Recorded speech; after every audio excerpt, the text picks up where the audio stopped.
have to wait. I've been doing it wrong. I give you breakfast and then I go, well, I have to wait. I just want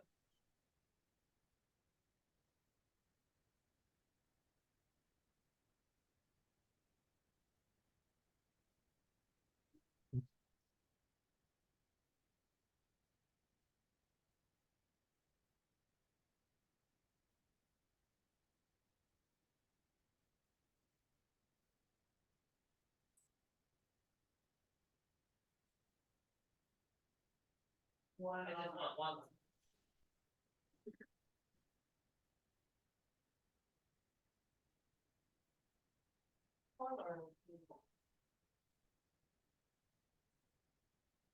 Yeah, last night I began to.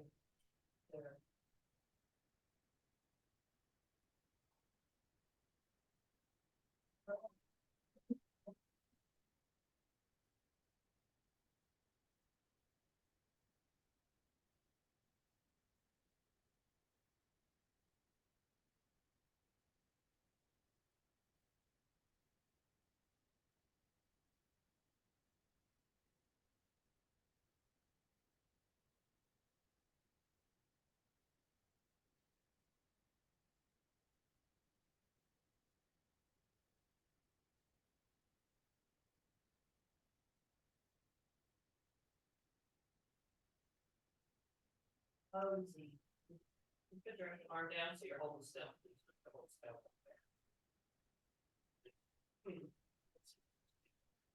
Sounds like Hank's got some people on his phone there. He's got an open mic. Why? Your blood pressure. Who has an open mic? You. I. Just meaning that it's enabled and on.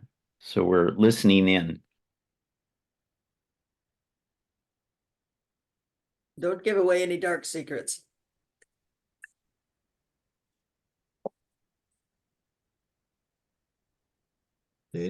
Just remind everyone to mumble.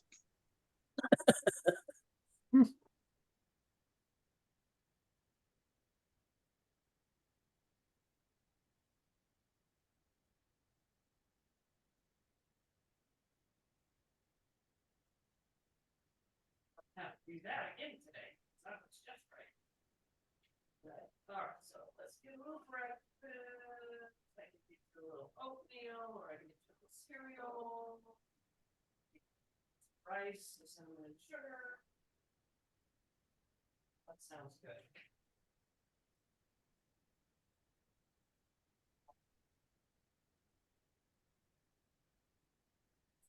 Anyone have any Zoom problems that need to be discussed before we begin?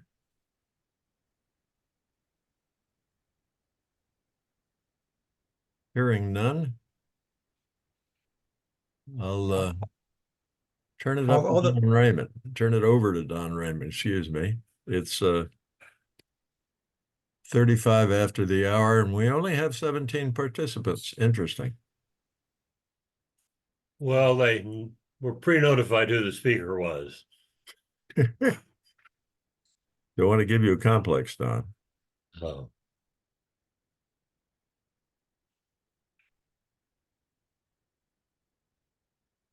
Are we ready to go? Ready. Okay. Well, I will mute everyone, including you, so you'll have to unmute yourself to begin. Okay, I have unmuted myself, so I assume everybody can hear me. Yes.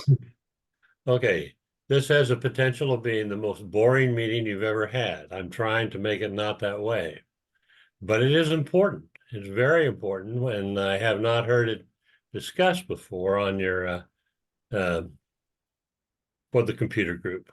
Okay, so I'm going to share a few slides and a couple stories, and try not to make this too long, and try not to talk too fast. But I don't know if I'll do a good job. And you have I'll have plenty of opportunity to come back and ask all your questions at the end if you like. That'll be just fine. And we got some people here that know more about this than I do, but anyway, here we go. I'm going to try to share the screen. Okay. You get to see a screen, I assume. We are seeing a screen with Okay. the Windows File Manager, something in there. I don't know what it is. Okay. Well, I would really like to change screens. Can you change screens? You could share your entire desktop if you wanted. If you have more than one screen, I think you have to select which screen you want to share. You can drag your own stuff between your screens. Okay, well, I want to share the screen over here. And I don't know whether you're seeing that or not. You see that? We are now seeing a screen or a window within the screen before with Foxit Phantom PDF. Okay, so are you using the best Ethernet cable? Is that where it should be from a sharing point of view? Yes. We can see that, which is a little different than the title of your topic that Hank distributed. Well, I've been working on it to refine it a bit, but anyway, let's start. And if it got some optical problems, let me know. Okay, so are you using the best internet cable? The best means from your point of view, not particularly from any vendor's point of view or that kind of a thing. But I'll give you a couple examples. I had in the early days of cabling, I sold 30 systems to a golf course back in the days of what IBM called the PS2s, if you can remember an IBM PS2. And the golf courses are nice and hilly, and I've spent a whole lot of time on this deal. Got to everything talking to each other, and it was slower than crawling uphill. Everything worked. It worked. I passed data back and forth, but it worked not so good. That was the cable because of the cabling problem that we're going to discuss here today. A painting contractor. I had a painting contractor for several years, probably 10 or 15 years. They decided to move to a new facility that was pre-wired. So they had jacks in the wall for all of their internet cabling stuff. All right, and it worked good for about 30 years, and then it went to proverbial. I mean, it was bad. And it was because technology had passed up the way that the guy had put the cable in the wall, done the cabling. So I know this group is young and vibrant and never could be possibly accused of being a cable hoarder. And then none of you have a little shoebox that has a bunch of cables in, or a drawer with a whole bunch of cables. And I am sure that Will Wakely's is just clean as can be. But I think it's possible that there's a couple of you that are using some cables that are as old as I am, almost. That's impossible. But anyway, so when it comes to cables, are you a cheapskate? If you got one in the box, pull it out and plug it in. Don't go buy that sucker. It might cost $1.50, so watch out. Do you save money when you use old cables? Well, that might be, but to me, if you're affecting your speed, it's not a good plan. So, are all internet, Ethernet, intranet, all of which use the same cable, whether it's an internet, an Ethernet, or an intranet cable, all of them use the same one, basically. Nowadays, it wasn't true in the old days. The answer to the solution to this whole talk is buy new cable from Best Buy or Amazon or whoever you want to do, and you'll solve the problem. Okay, so you don't have to worry about it. But let me show you what is involved with this whole thing here. We all have our stuff connected in some way or the other, okay? And we've got printers and scanners and all kinds of stuff, but we know that we've got something plugged into the wall there that's coming from our cable provider or phone provider or service provider. If it's a DSL, we've got a RJ11 type connection, a 4-wire phone connection that comes down here and hooks into the back of something that has a filter on it and does DSL stuff. Or if we've got a cable from Oceanic or Time Warner or Cox or Spectrum or whoever else it might be, it's got a round coax cable. And they all have power. And these have internet cables that we're talking about. So I'm talking about this cable right here, the orange job. Okay, we can't control these others basically. A little bit of control over them, but not really. But we have complete control over this one here. And if this one's fouled up, then we got a problem. And it plugs into the side of your computer. We can't really control the connection there, but this is a situation that most of us have. Here's a little more complicated situation. Same thing though. The internet and a filter and so forth. And then we have a digital subscriber level modem, a DSL modem, which stands for modulate and demodulate, and modulates the signal from an analog signal to a digital signal, modulate and demodulate, and that's hooked up to a router of some kind. So this cable here, number 2, and cable here, number 3, we have control over, and if we got the wrong one, we're going to pay a price for that in time. These little orange things right here are the things that the router routes to 1, 2, 3, or 4, and you have stuff plugged into there. Okay, it's eventually plugged into your PC or your desktop. Okay, now here's another one. This is a little bit better signal. Most of our modems are standing up vertically, but they have the same kind of a thing. Here's another Ethernet cable. That is what we're talking about today. And then here is an Ethernet cable, what we're talking about today. And then if you have multiple devices, such as multifunction machines, scanners, printers, other PCs on the same network, Macs and PCs on the same network, all of those have a cable as part of the subject of our discussion today. All right. Now, why is this important? Because the cables are in categories and you don't know which category you're using generally. The oldest category was Cat 3, then Cat 5, then Cat 5E, then Cat 6, etc. There's a long list. The number keeps going up, and now it's past Cat 10. I don't know what it is, but it's up there a long ways. Why is this important? Because the Cat 3 runs at 10 megabits per second. But if you go to the next step, it runs at 100, 10 times faster than the cable you may have plugged in if you've got an old Cat 3 10 base 2 cable plugged in. If you want 1,000 base cable, you've got a gigabit speed. So you've got 10 times the one that's already 10 times faster, depending upon which cable you use. All right. So those cables I was talking about have a massive effect on the speed of your system, or can have, all right? And they're cheap, and one that's coming out of an old drawer that you don't know about can cost you dearly. Okay, so this is the category system that is used in the business to get your cables routed. And this is how they have to be set up to work correctly. Now, after you look at this screen, forget it. It's of no value to you, but it's how you can make a gigabit cable as slow as 10 megabits by not following 568A or 568B standards. Okay, or how you can take a slow cable and speed the heck out of it up by wiring it correctly. Okay, this is for 20 bucks.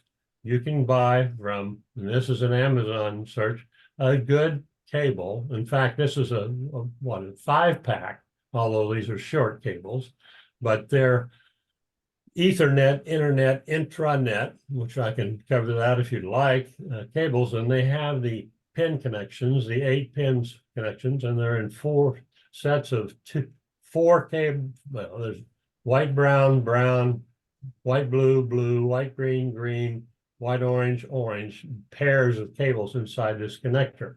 And then they have to be used the way that chart showed back there. We can upgrade our speed to 1,000 times more than that by spending 20 bucks. You know, it's a lot. It's nothing in our shoebox that can do this much good to you for 20 bucks of cables. All right, this gold right here shows that this is the most conductive metal for signal flow to allow your cable to be very productive. All right, that's what the cable actually looks like if you take it apart. There's the white, brown, brown pair, orange, white, orange pair, white, blue, blue pair, green, white, green pair, and those have to fit together like on that 568A and 568B chart. But you can forget it because Amazon's got your solution and Best Buy has your solution. And because they're not going to sell you an old wired cable. This is a Cat 5e cable. Okay, I think that's the end. Yeah, that's the end. I'll get rid of that. And so I have now, didn't want to take up a lot of your time with what can be a very boring subject, but I wanted you to know cables can affect speed. Solving the problem is cheap. And anybody can do it. And you all probably have something that looks something similar to what I had there. So yeah, and you ask any questions you want, or you can say, thank goodness this is over. You know, whatever works best for any of you. I never knew that there was a difference. Don, would you like me to end your screen share? Sure.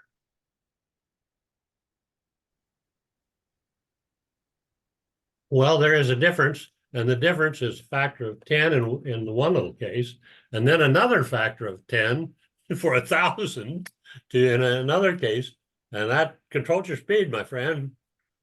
And we can't control the other stuff for $20.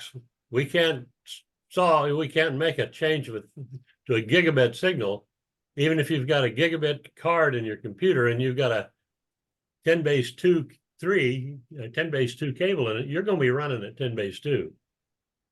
You can get the most powerful computer in the world, but if he's driving on a bike path instead of a 8-lane freeway, that's the way it goes. Well, we've got 3 hands up. David? Right. One of the other things, Don, that we sometimes need to talk about is the length of the cable. Quite often, we will use these things in short little runs, 3 or 4 feet between those several boxes. But if you have a longer run, it's actually more important to have a good high quality cable. Those 4 pairs that they usually come in what's called twisted shielded pairs, that's to make sure that the signal on one doesn't bleed across to the signals on the other. But the longer you have that cable going, and the more things that are nearby it, like a power line, the more chance it has to pick up noise. If it picks up noise, it's going to interrupt the communication and you'll have to have retries and things like that. So the other thing that I wanted to say was that you said that there's other cables like those coaxes that we can't do anything about. Well, a lot of us have the coax that comes to our house, but then from the fixture on our house, it needs to get over to wherever our TV or the modem is. Sometimes that can be a 50 or 100-foot run. You need to have one good coax cable, and if I've seen these guys and they'll splice things together with splicers, and that's another way of degrading your signal noise. And so when the cable guy comes out, I have him put a signal measuring device on the cable to know how many dB of signal I have getting into my cable modem. That way I know that I got a good quality signal coming to my thing, because when you're checking your speed, and I think several people have told us how to do that, you can check from your computer out to the internet, but also between your computer and your router, your computer and another computer in your house. And basically the lowest quality thing in the whole link is going to limit the speed that you can get. And absolutely. Absolutely true. Absolutely true. I ran into that with one account where they were doing 2 buildings that were quite a ways apart. And I think but it was years ago, and I think the distance for a cable was 368 feet or something like that. It's 100 meters, about 330 feet. Okay, well, my memory's not completely shot. Okay, so my solution was to put in fiber optic. So I ran fiber optic from one building to the other building, and then that's a whole other set of rules. But it's a lot faster, and you know, David's absolutely right.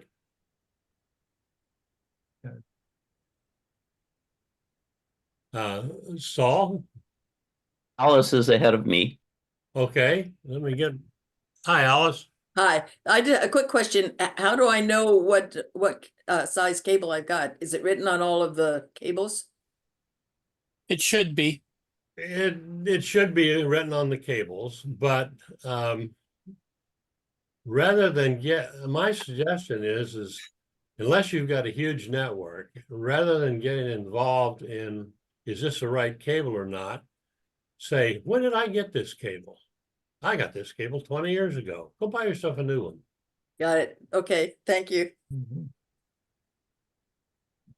Yeah, you can often look on the wire itself, and it will tell you whether it's Cat 5 or Cat 6. But that's the cable. The connectors are just as important. If you have a cheap cable, it may have a cheap connector, which means you may not get all the performance that you hoped that you were buying. And Yeah, there's thanks. three types of connectors that are there. They're all generally called RJ45. But there's two types of cables. One is stranded and one is solid wired. And there's a cable for each, stranded and solid wire. And then there's a pass-through cable for people who are having trouble at certain ages of seeing little bitty things in the cable head. It can pass through. And so, you know, that turns things into complications where, to me, $20 is a solution. You know, and it will be more than that. More than that. I'm a guy who had spools, big spools of cable that had, you know, cut and splice and put on the ends and so forth. But it's not worth the investment to find out how good your existing cable is nowadays. It was back in 1980, 1990 maybe. But anyway, that's just my thought. So we got Willie and Ross, who Saul. Okay. More of a grammatical clarification. The prefix inter means between, as in interstate highways, like Interstate 5 or 8 in San Diego, goes between California and other states. Intra means within, meaning within California, like State Route 163 here is only within California. So internet is outside of your home, and intranet is within your home.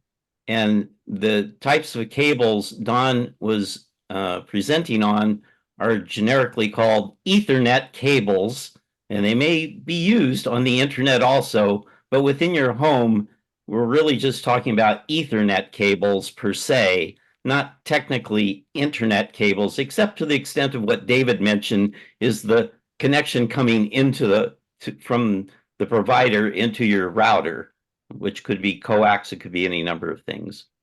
Thank you. Well, the way I like to look at that is from a computer point of view, not from other points of view. And the computer point of view is that if it's internal to your building and your office there, it's an intranet because it has to go to a router to get out of there or something like that name. So if your printer is sitting on your desk and it's right on the same router you got, that's an intranet.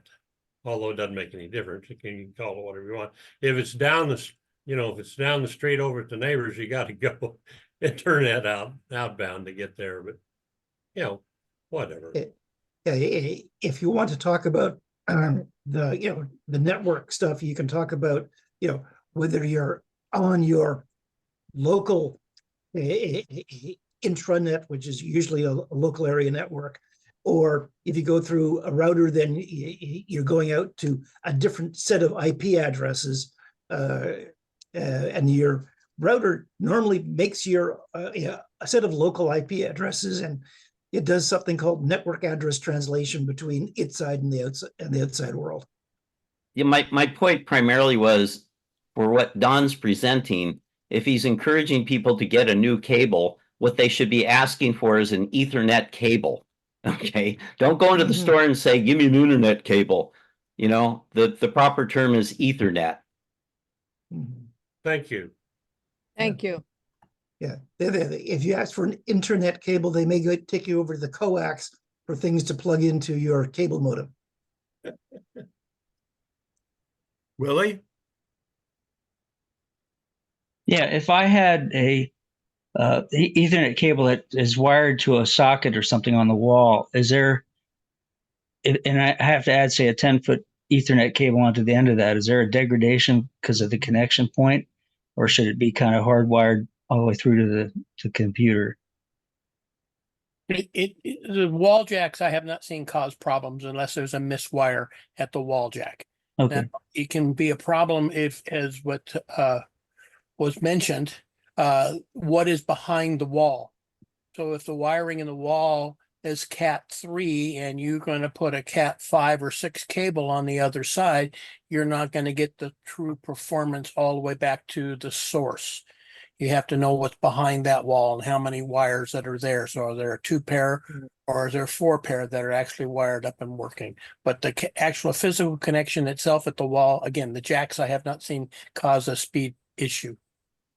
Okay. So if I know that it's a Cat 5 or 6 behind the wall already, if the contractor put it in and told me that, I'm assuming he's accurate that. Then if I just get a standard 10-foot long Cat 6 cable, I can plug it in there without any issues. Okay, thank you. Yeah, the standards permit that, Willie. That is, you have hardwired from wall jack to wall jack, and then you're permitted to have a cable from the wall jack to whatever the device is on each end.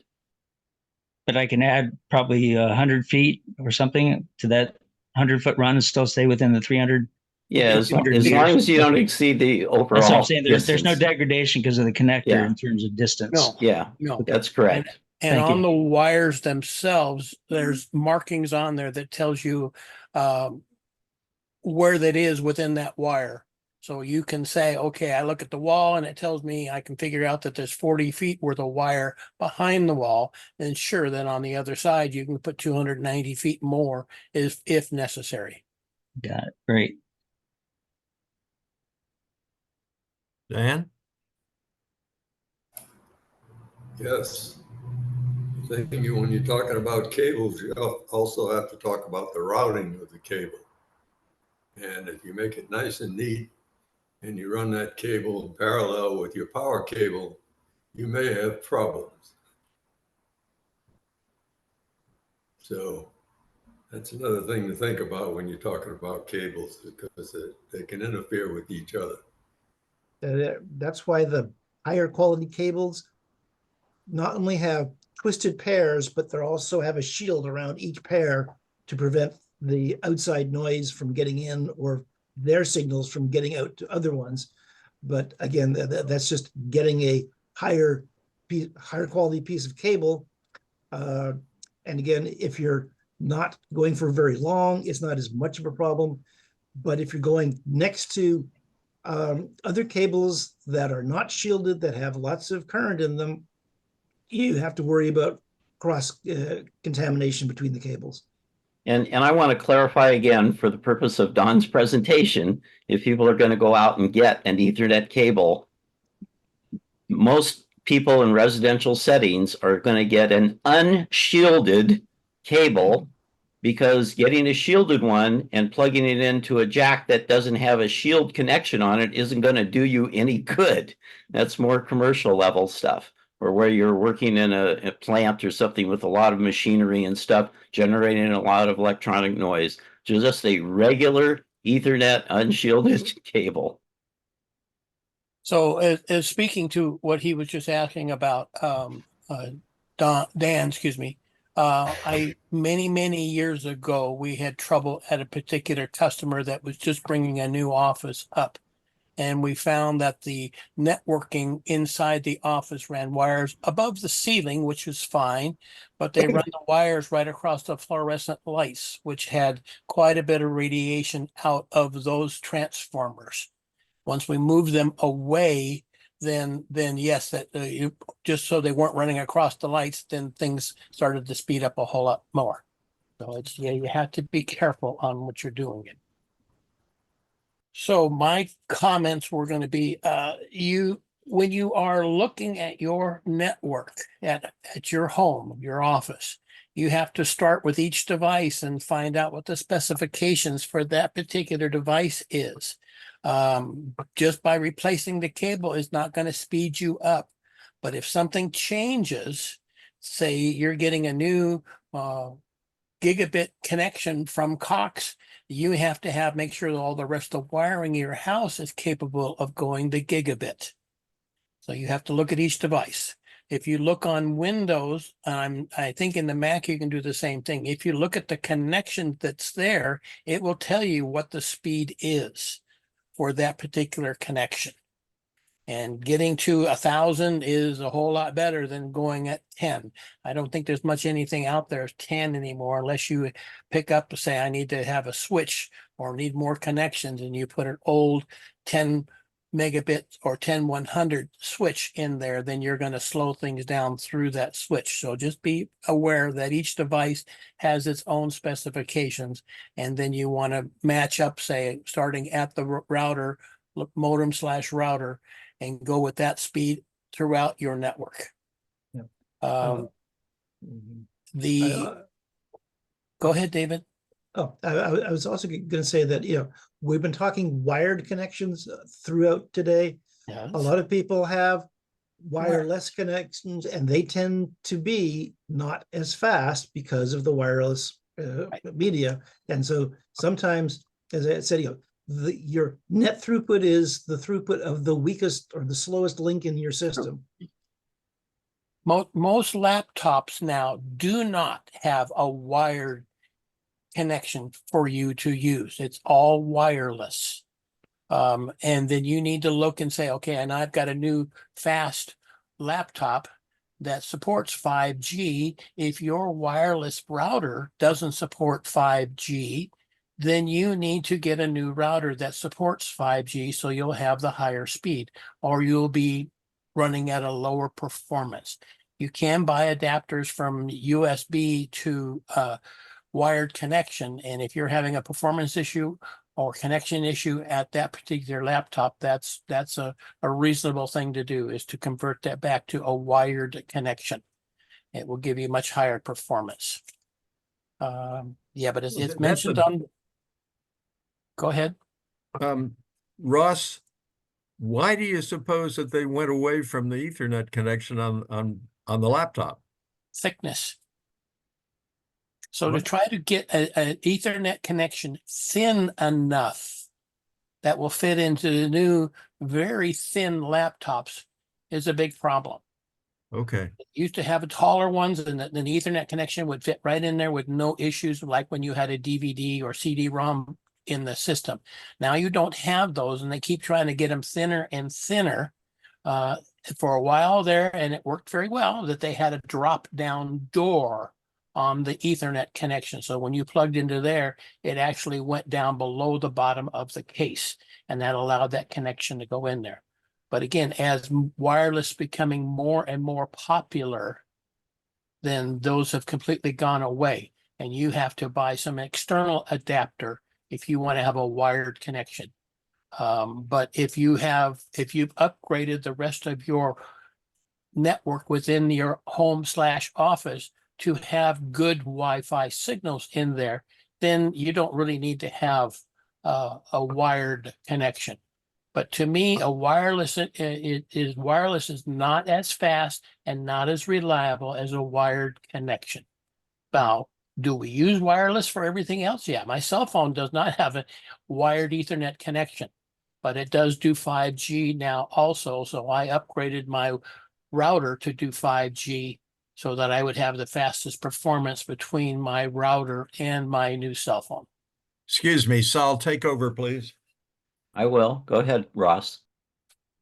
I think that was about it from what I was having, we started at 10 and now we're up to 1,000. So we've gone a long way in performance over the Ethernet cables that we have out there. And yeah, an old cable, yeah, buying a new one now from Amazon or a group of them to upgrade all your wires is not a bad thing to do, but you have to do everything along the line, as was mentioned. If you have one weak spot, that's what everything's going to be. That one spot's going to be causing the rest of the network to be slow. That's it. I was going to show you that, on my laptop, I've got one of these ones that does have a little drawer that pops down if I wanted to plug in an Ethernet cable. Right. But most people don't. Laptops are portable, and portable with a wire isn't really portable. And the other thing that I do is I put my router and my cable box near to my TV, so I can go wired from my router box to my TV, because I want that to be a good fast connection. All the rest of the house is pretty much wireless, and as long as you're not trying to do a high-speed 4K gaming setup through your wireless, you're probably fine. Excuse me. I'd like to mention one more thing that I ran into recently. I do some computer support work with a client in San Antonio. Okay. I needed to send him a bunch of stuff, and it normally works okay. I've done it for years. It all of a sudden was so bad that I couldn't do the job.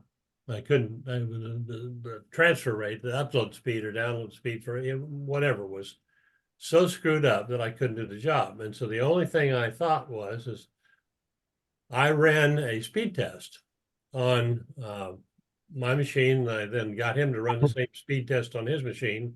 And I asked him to call his cable provider, which in this case was, I think it was like, it might have been Cox. I'm not sure. Who would be the cable providers for San Antonio? No, I'm just saying it doesn't really matter. It was an internet provider. You called the internet provider, and he had been dropped down to a much lower speed after being a customer of theirs, to the point that you couldn't use his system at all. And so they put it back like it was supposed to be, and he now knows how to check that thing. And we got back and going, because everything he was doing inside the house was meaningless when the provider from to the wall in his home was dropping him down on the floor to try to get, I don't know why they were doing it, but they did that. And I found out about it by simply trying to solve the problem, couldn't solve it. And that was the only remaining solution. And by golly, that was the solution. He called his provider and said, "Hey, here's the results from Ocala, and what's going on?" And they said, "Can't be that slow." And they said, "Yes, it is." Anyway, and they fixed it. So yeah, use the Google speed test is what I use to start with, but each internet provider likes to have their own that you use theirs that they have that's consistent. But friend of mine worked for Pac Bell for many, many, many years.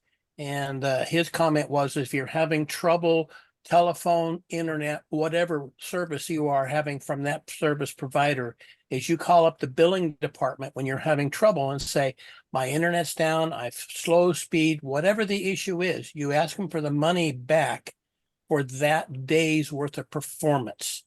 Now it's dollars, it's a very small amount. But he said that the managers inside of the companies are severely reviewed when they have to give money back. So if you've got a slow speed, then you call them and say, I've got a slow speed. And then the technical department says, okay, yeah, we'll get on it. Then you call up the billing department and say, I want my money back because. And until they fix it, they should reduce or not charge you for that particular service. It's it. I think Will is up. Yeah, I was trying to figure out where the point in my system is that it might be slowing things down. The only Ethernet cable that I know goes from my modem to my router. If that's a Cat3, what speed am I limited to, Don? Well, when Cat3s came out, it was 10 megabit. Okay, and what do the latest ones do? Oh, I don't know, something beyond a gigabit, Okay. 100 times, 1,000 times faster. We're But you not need to- talking USB, we're talking strictly Ethernet, right? Right. And you Okay. need to find out, say, okay, this is the device that I have from my internet provider. What is the specifications on the connection on there for speed?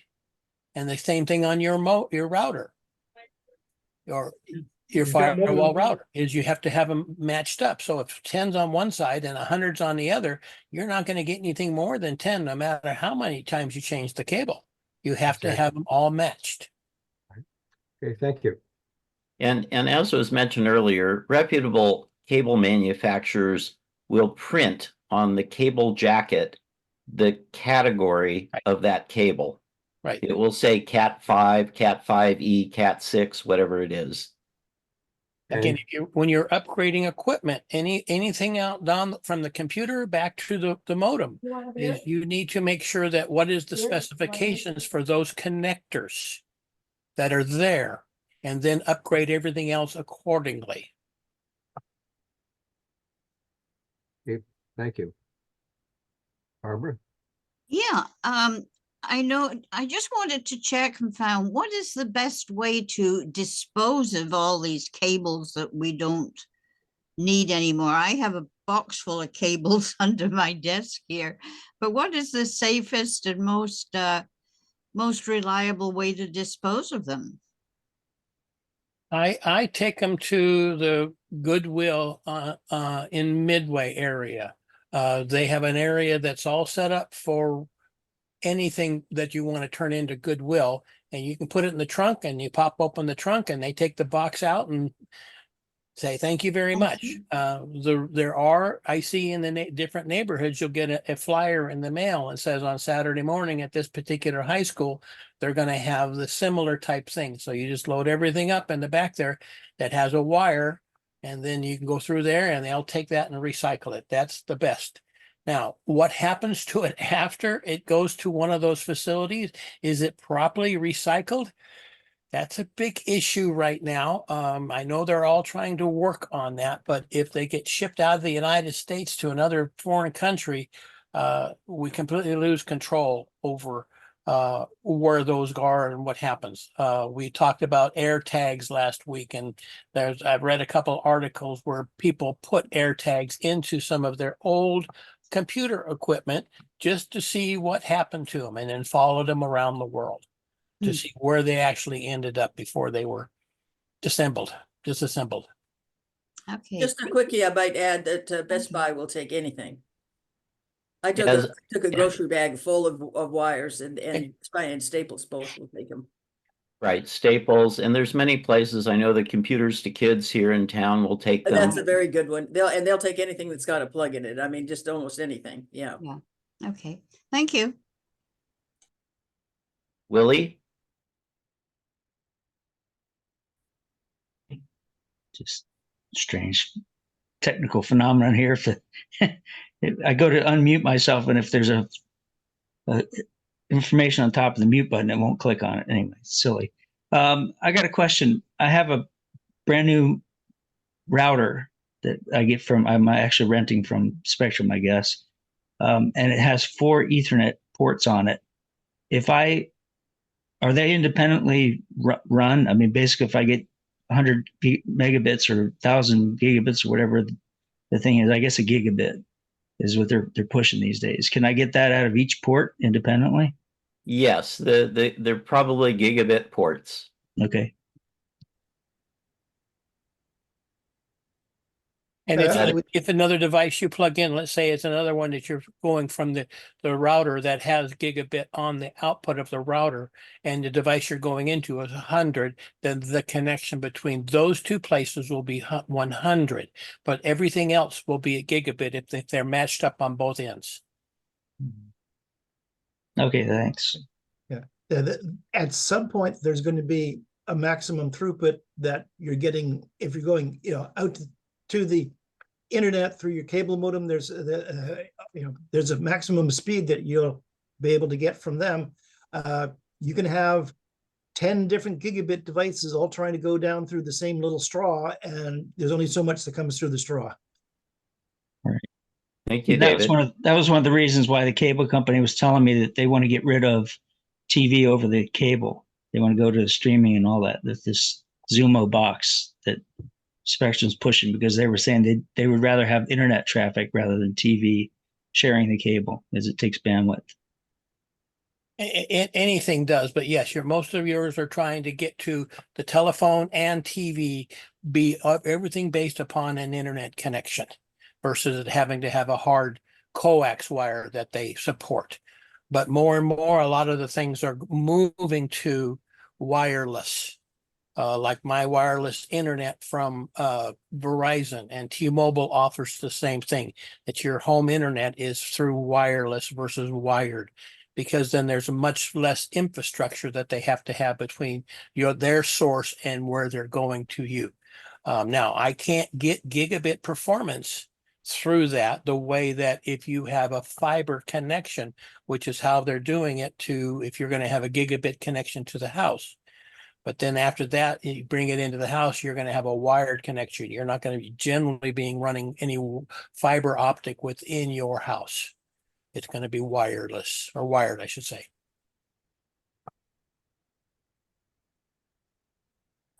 Dan, I think you're up.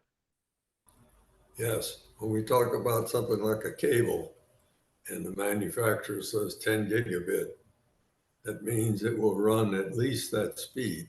It's been tested for that speed. It doesn't mean that it won't run any faster than that. And it may be better than the 100 gigabit cable you get from another manufacturer. So the manufacturer is very important in that situation. Well, when you connect the two devices up, they handshake and say, hi, I'm running at this speed. And the other guy at the other end says, hi, I'm running at this speed. And then they, so if they negotiate at 10, then that's what they do. If you have a higher quality cable, I don't think it's going to go 12 to 15 just because it's a better cable that you might have to have there. Maybe over distance if it was a better cable. So if you were at 100 or 200 feet, you might see a difference in performance. But if it's in a relatively shorter distance, I don't think it's going to matter. But buying a new cable that's already been manufactured, that people sell a lot of, like through Amazon, that's a good way to go. And to say you go through every 5-10 years at the most, and you just change all those wires out, recycle the old ones and put new ones in, is probably not a bad idea. Will?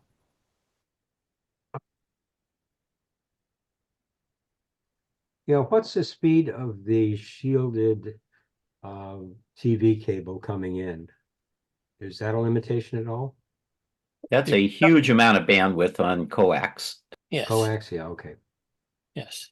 Thank you. And Sharon's mentioned Urban Corp San Diego, the county agency, also takes all sorts of stuff. And I've taken stuff to even them. will pick it up for you. Well, they may do that. I've dropped them off to them. But I mean, if you don't have a car like myself. So that's in the chat if people want to check that out.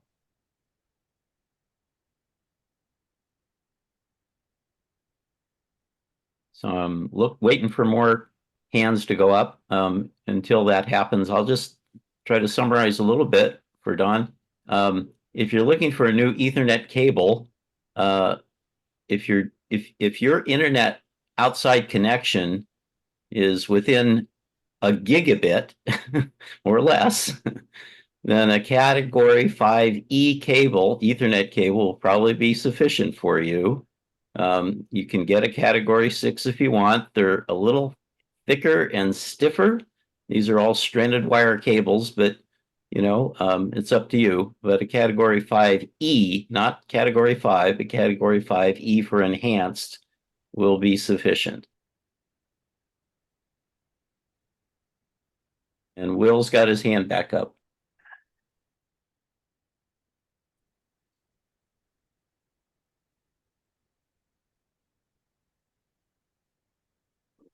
Okay, I was gonna inquire, are we limited by USB then? What's the speed of the USB cables? USB has evolved over the years. There's different USB categories also. Yeah, we had a meeting and we discussed that. Again, you need to find out what the specifications are for the device you're plugging into. And then find out at the other end, you have another device and what's the specifications there. And if it says it's a USB 3.0, then you have to have the 3.0 connection or you're not going to have the speed. If you were going to buy a cable, then I wouldn't buy anything else than a USB 3. It will What's a press the USB slower 3? speed, but it doesn't matter if you're running it at a lower speed, but it will allow you to run at a higher speed if the devices at both sides support that. What is a USB 3 speed? That's 5 gigabits per second for the basic USB 3.0, 0.1, 0.1 version 1, or whatever it's called. They keep changing the designations. And the next one is version 3.2, version 2, which is 10 gigabits per second. Okay, thank you. Pat? Yeah, I just have a quick question. Do videotapes count as e-waste? You know, those old VCR tapes that we got hundreds of? Well, they're certainly plastic. I don't know if they're e-waste, but they're certainly the plastic aspect of them. Okay. I would think if you put them in a box with everything else, they're going to take it. If you have 100 tapes and you're trying to do it by themselves, they may look at that and say, no, that's not on our list. But if you only have a few, I wouldn't worry about it. But there is metal oxide, there's iron oxide on the tapes that they can recover, and they just the plastic itself they can recover if that's what they're doing. But most plastic is not being recycled in any manner at this time because it's too expensive to sort it. Okay.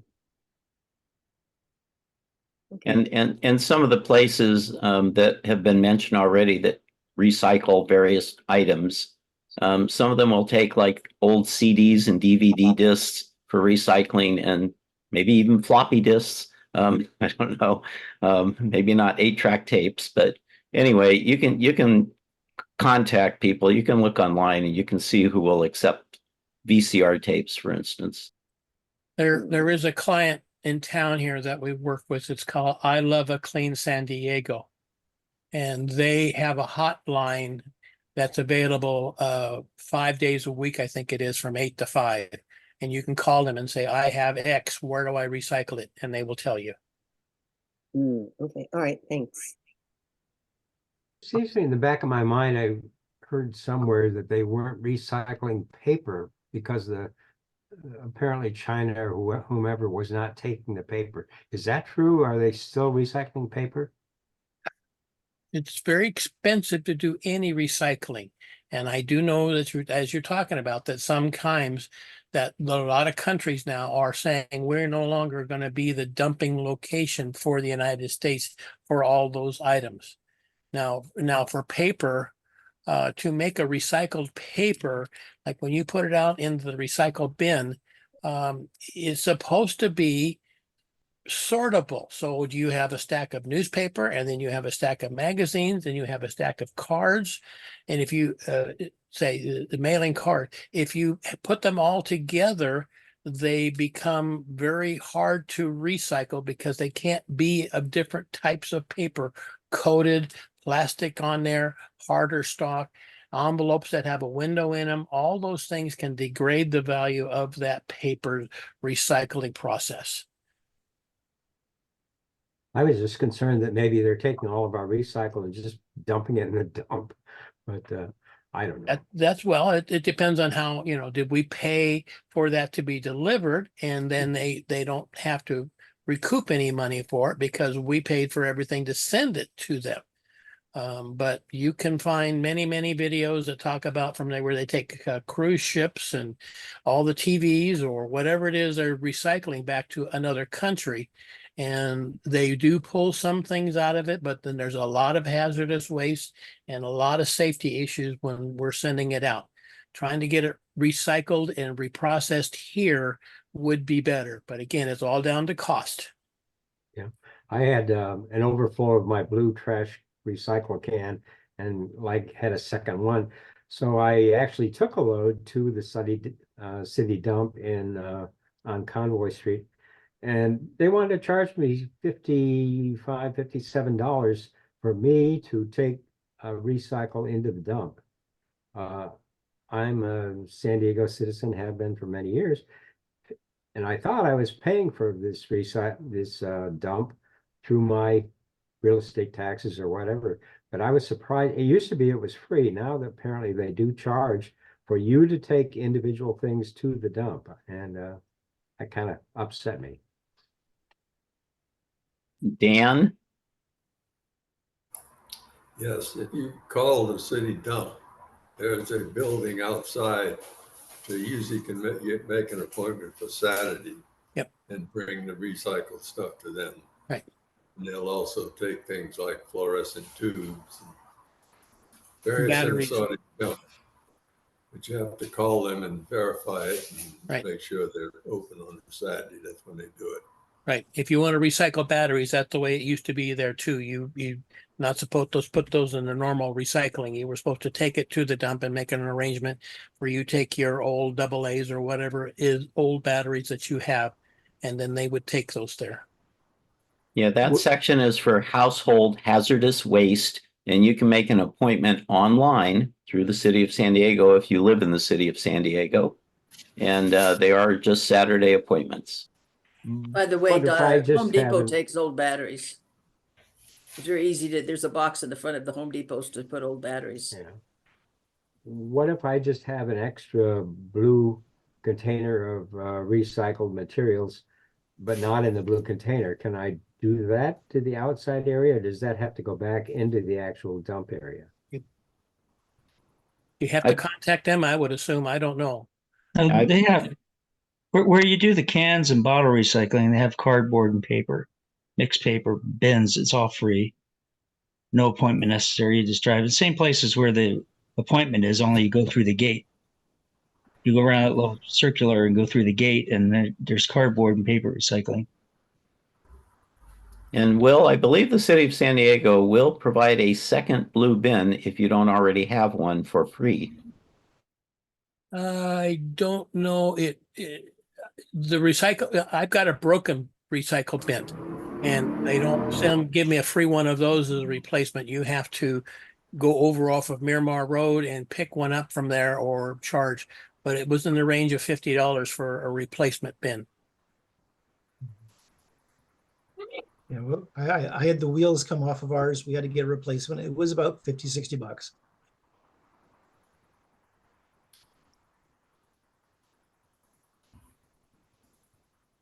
Are we ready for Q&A?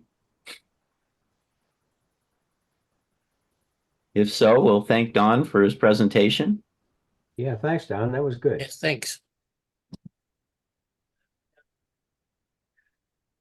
I have a cue. It has nothing to do with computers, but it's kind of pertinent to a lot of seniors. It has to do with hearing aids. The question is, how do you easily keep your little transmitter that sticks in your ear canal free of wax?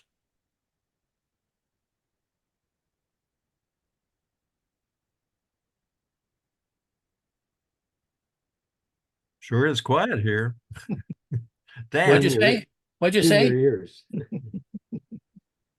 Anybody have experience with this? Hey, my ear specialist vacuums the wax out of my ears, and then you'd have to clean your actual hearing aid.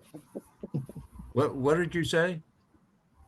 my hearing specialist or my ear specialist vacuums the wax out of my ears.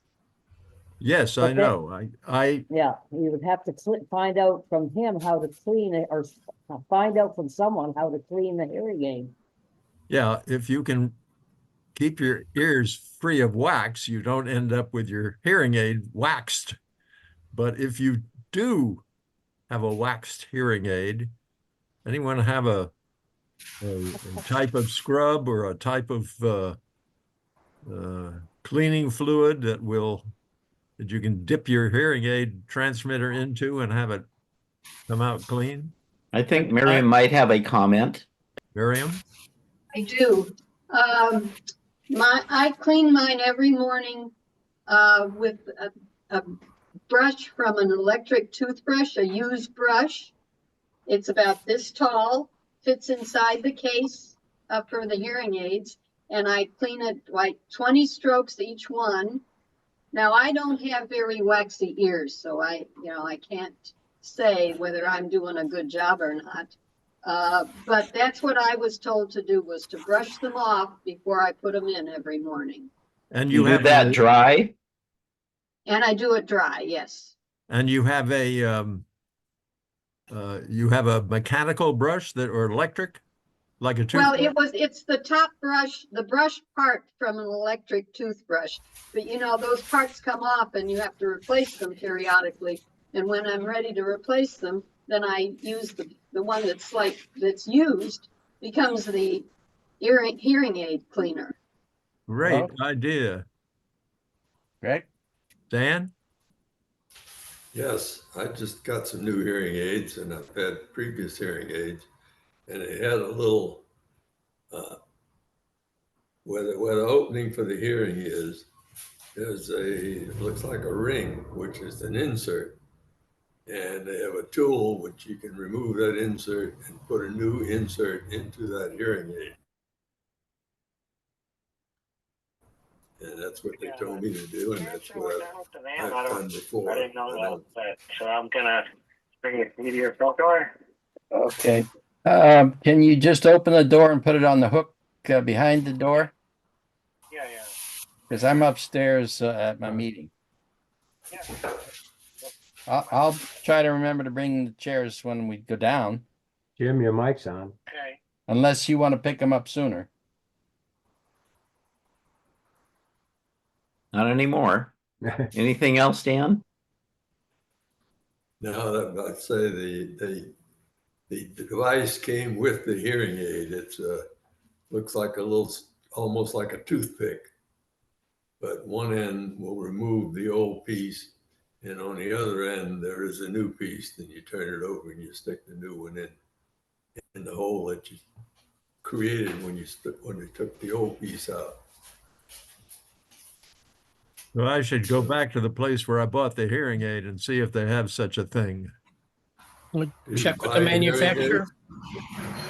Did you I buy think your hearing hydrogen aids or did you get peroxide. it from the VA? I think that hydrogen peroxide will dissolve some of that earwax. You might give that a try. I would verify that with the manufacturer of the hearing aid. You don't want to destroy the hearing aid. Dan?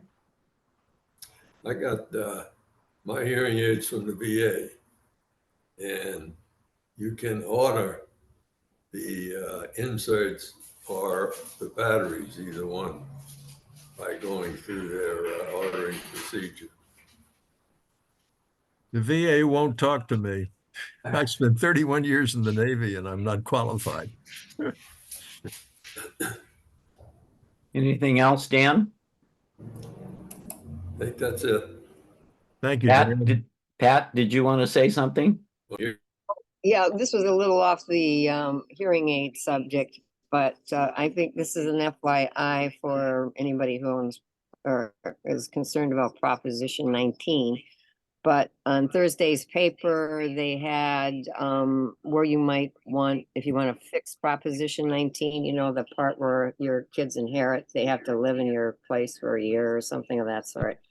But there was a lot of other good things to that. So I actually voted for it before I read all these other little things that they real estate people put in. So if you want to fix it, there's an article on the editorial area.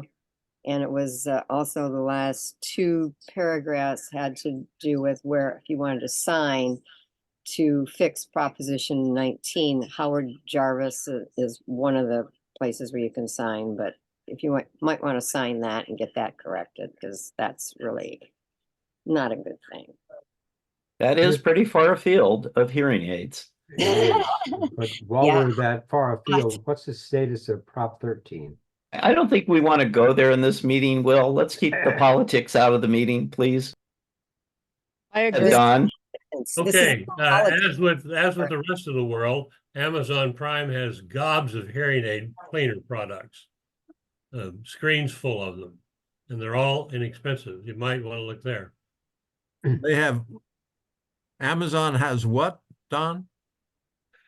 Amazon Prime has a whole bunch of screens full of products for cleaning hearing aids. Ah, products for cleaning hearing aids. Okay. I will go there. Thank you very much.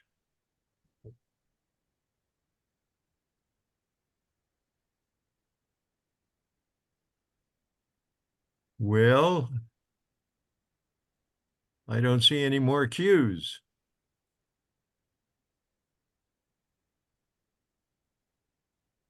Anyone have something that they want to stay on here and talk to some individual about? If not, I'll shut the whole thing down shortly.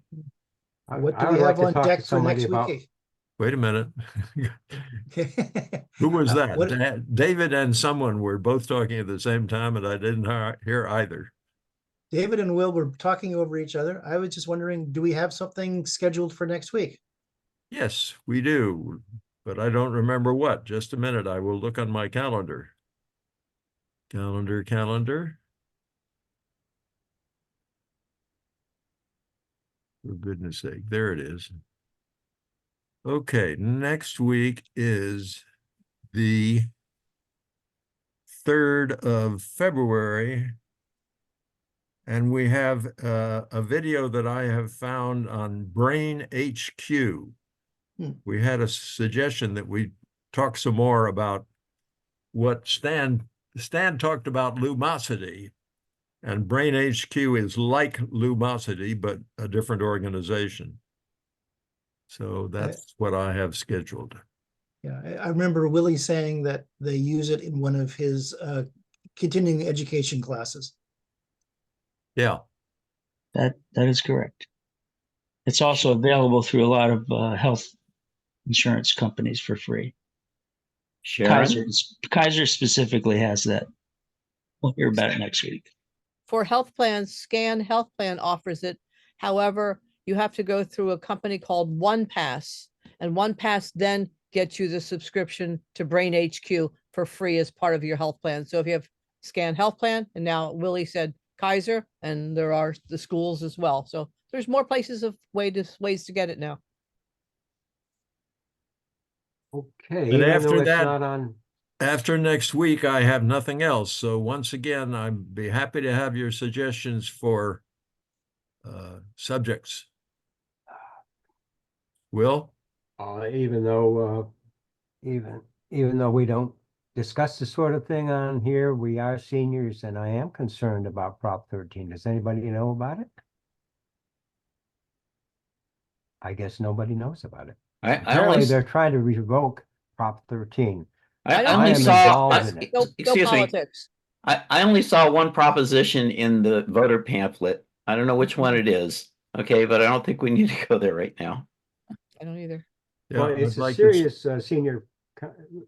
senior. It'll be appropriate for a different meeting, Will. Oh, can I just add, just check with Howard Jarvis. He has all that stuff on their website, I'm sure. I get letters all the time. I also, as the scheduler of this meeting, want to keep any kind of politics out of the discussions here, because we have a whole bunch of people who are pretty compatible about talking about computers and other senior things. But you get into any kind of a political subject and all of a sudden people don't like each other. And I do not want to have that happen here. Okay, I have And a I- question. I have a question. sure. We had a wonderful discussion today that Dan did about cables. Have we had a discussion all about power surges, power surge protectors as well? No. Because I know I'm interested in understanding it better and saw some of the descriptions that you mentioned about internet, intranet, the defined. Is there any way that we can get a list of defining them or just do a web search? For Ethernet cables? Ethernet versus internet cables versus, so you don't sound like a dummy when you go to the store. Just you're looking for an Ethernet cable. You don't have to use any other term. And they do come in different categories, as Don stated. And I'm saying for most people that have at most an internet connection of 1,000 bits per, a gigabit per second, a category 5E as an enhanced would be sufficient to handle that speed. So I'm supposed to write this down or Just or category can I find it 5, somewhere? category 5E. You can look online. There's plenty Okay. of information, but I'm Okay. just saying a category 5E Ethernet cable is adequate for most people's home needs. And Don Raymond has left the building, I think. I don't see him on here anymore, but Yeah, I think he has. I will talk to him about power strips and surge protectors. Yeah, I would say on surge protectors, the key thing is a lot of them are just power strips. They're not surge protectors, even if they may say so. The thing you want to look for on the certification is that they have a UL certification, and UL has different designations. And the ones that will protect at 330 volts is preferably what you want. Some of them go up to 400 or higher, and that's not good. You want it to clamp at a lower voltage. If they're allowed to get higher, they can fry whatever's plugged into them. I had So- no idea about that. Yeah, just look on the box or the device itself. It'll be imprinted on the bottom side, usually of the surge protector. And if you don't see that, you don't see that UL designation and the clamping voltage, then it's probably not a surge protector. So how does joules relate to that? That's the level of power that it can also handle. But most people are not as concerned about that as making sure that the voltage gets clamped and doesn't get above a certain level, because above a certain level, the devices plugged in cannot tolerate it for long. Wow, didn't know that either. That's what a surge protector is. It protects against a surge in voltage. Right, but I didn't know that you could have a choose a wrong size or whatever it's called. So you don't want to fry your equipment either. Yeah.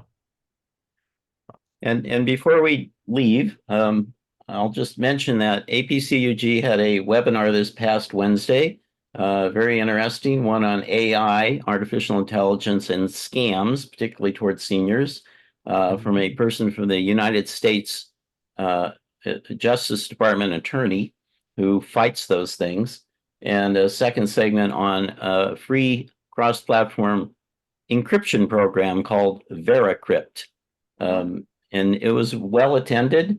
They had over 200 people on Zoom. And among people, some that would be in this meeting, or I saw also in attendance were Stan Follis and Willie and Ashabi. So I think we all got a lot of information out of that. They will not be having a Wednesday workshop next week. It's the 5th Wednesday of January. They take those 5th Wednesdays off, but they'll have some more in February. Do they record those and make them available later? They do eventually. They have a YouTube channel. They will get up there eventually. And how do you search? You can look for APCUG's YouTube channel by that designation, APCUG, and see all the videos they've had for over 10 years up there. So they've got plenty of videos. Those webinars are usually 2 to 3 hours long. So just be aware.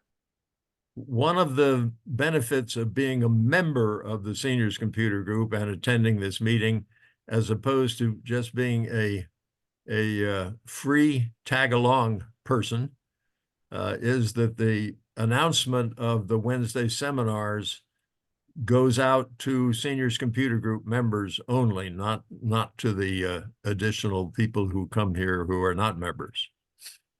There has to be something you get for your dues, your exorbitant $15 a year dues. And that comes to us? Yes, every Wednesday, Saul, or it isn't Wednesday. What day of the week does it come out, Saul? Do you remember? Typically, Judy sends out an announcement either a Sunday or a Monday before the workshop, and you do have to pre-register for it prior to the presentation to get the Zoom link. And if I were to search to see if I get that, how do I find out if I'm getting them? Sharon, hold on a minute. On Sunday or Monday, Saul sends me the announcement. Okay, And I send it to all the seniors computer group members. got it. Yep. So So it's sent from you. Thank you. I think what's a good subject to search for in your email? Wednesday or? Well, no, what I did is I just searched for you, and that would help me narrow it down to emails. Yeah, okay. That's it. The sender was also good to use. Thank you. Okay, Willie? Yeah, Saul and Hank, do we have the right as members of APCUG to extract their videos and show it to the group here? APCUG has a speaker bureau program, and they are happy to have most any of their speakers do a presentation at this group here if we request it. Okay. I don't know if that answers your question. Well, yeah, I mean, Hank's looking for sources of subjects for Saturday meetings, and it seems to me that either a speaker or a recording of a speaker's presentation would be appropriate here, because that part about the encryption stuff would be really interesting to the rest of the group. If they can't, I agree. if they don't want to spend the 2 hours to listen to the whole well, I guess we all have access to the video. Willie, I have used the Speakers Bureau to get live speakers to come to our meetings. Okay. And if anyone ever sees something on there that they think would be appropriate for this group, and it's of a reasonable length, I think I try to avoid presentations that are over a half an hour.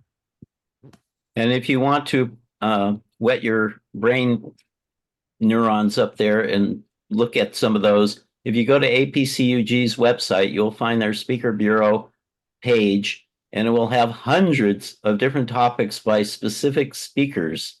So if you're looking for a topic you think might be of interest to this group, you're welcome to do that and let Hank know. Yeah, and anybody who's interested in doing that, please just go ahead and send me an email when you find something that looks interesting. Okay. I think we're about done. Anyone want to stay on here and talk about something else with Ross or Willie or David or whatever? I see no. I see hands, but I think they're waving goodbye. Aloha all. See you next week.